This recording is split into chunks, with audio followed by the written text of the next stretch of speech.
Fundamentals of Sanatana பயிற்சி பட்டறை நேரடி மற்றும் இணைய வழி வகுப்புகள் டிசம்பர் 13 முதல் 17 வரை. Admission closes on 12th December. தொடர்புக்கு 7338242242.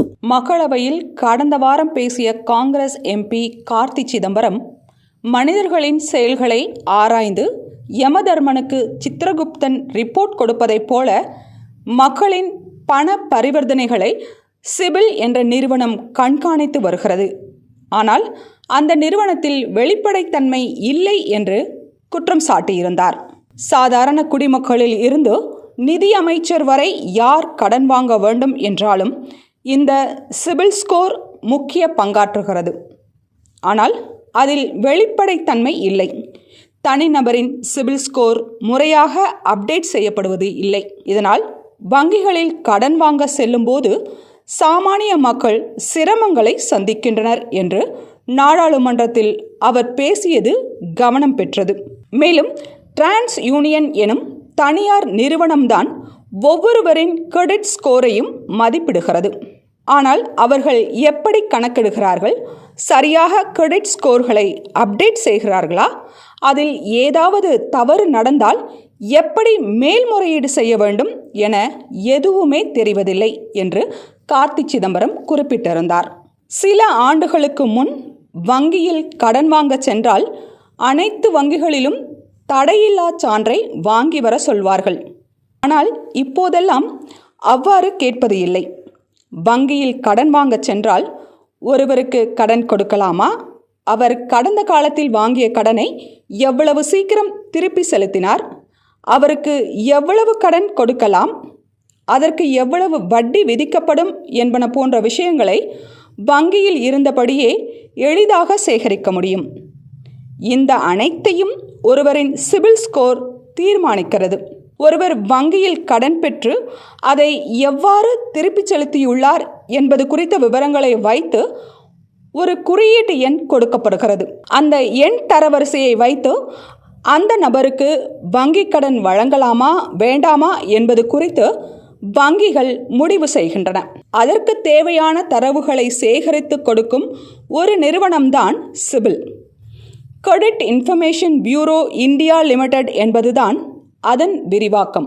அனைத்து வங்கிகள் மற்றும் கடன் கொடுக்கும் நிறுவனங்களும் தங்களிடம் கடன் வாங்கியவர்கள் பற்றிய விவரங்களை சிபில் நிறுவனத்திடம் கொடுத்து விடுவார்கள். அதை வைத்து ஒருவரின் சிபில் ஸ்கோரை கணக்கிடும் இந்நிறுவனம் அதை வங்கிகள் கேட்கும் போது கொடுக்கும். ஒருவரின் சிபில் ஸ்கோர் நன்றாக இருந்தால் அவருக்கு கடன் எளிதில் கிடைத்துவிடும். சிபில் ஸ்கோர் என்பது 300 புள்ளிகளில் தொடங்கி 900 புள்ளிகள் வரை கணக்கிடப்படுகிறது. சிபில் ஸ்கோர் 300 முதல் 681 வரை இருந்தால் கடன் பெற முடியாத அபாய எல்லைக்குள் இருப்பதாக அர்த்தம். அதே சிபில் ஸ்கோர் 681 முதல் 730 வரை இருந்தால் நிலைமை கொஞ்சம் பரவாயில்லை.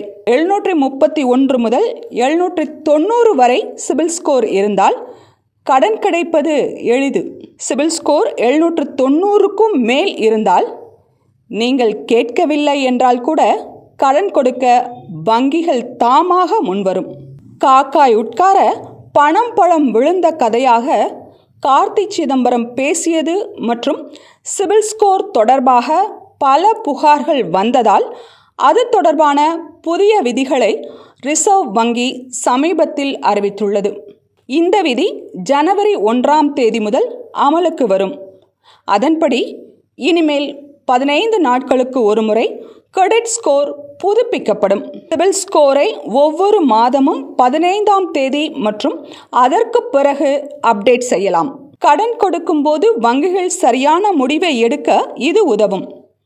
அதே நேரத்தில் மோசமான சிபில் ஸ்கோர் கொண்டவர்கள் அதை சரி செய்யும் வாய்ப்பையும் பெறலாம்.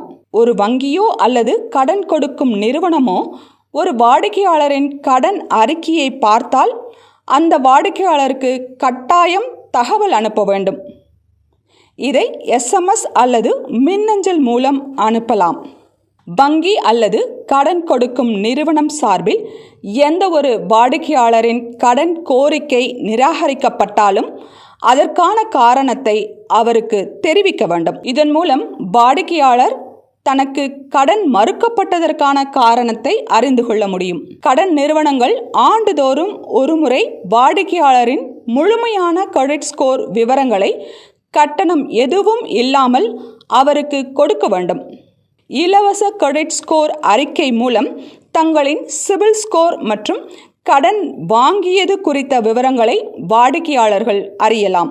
அதேபோல கடனை திருப்பி செலுத்தாத நிலையில் டீஃபால்ட் கணக்காக மாற்றப்பட உள்ளது என்றால் அதை வாடிக்கையாளரிடம் முன்கூட்டியே தெரிவிக்க வேண்டும். இத்தகவலை SMS அல்லது மின்னஞ்சல் மூலம் அனுப்ப வேண்டும். கிரெடிட் ஸ்கோர் தொடர்பான விவகாரங்களில் தீர்வு காண்பதற்கான நோடல் அதிகாரிகளையும் நியமிக்க வேண்டும்.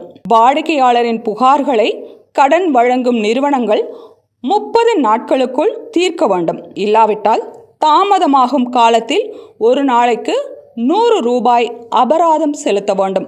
ரிசர்வ் வங்கி அறிமுகப்படுத்தியிருக்கும் இந்த சீர்திருத்தங்களால் கடன் வழங்கும் மற்றும் வாங்கும் முறையில் பெரிய மாற்றம் ஏற்படும் என எதிர்பார்க்கப்படுகிறது.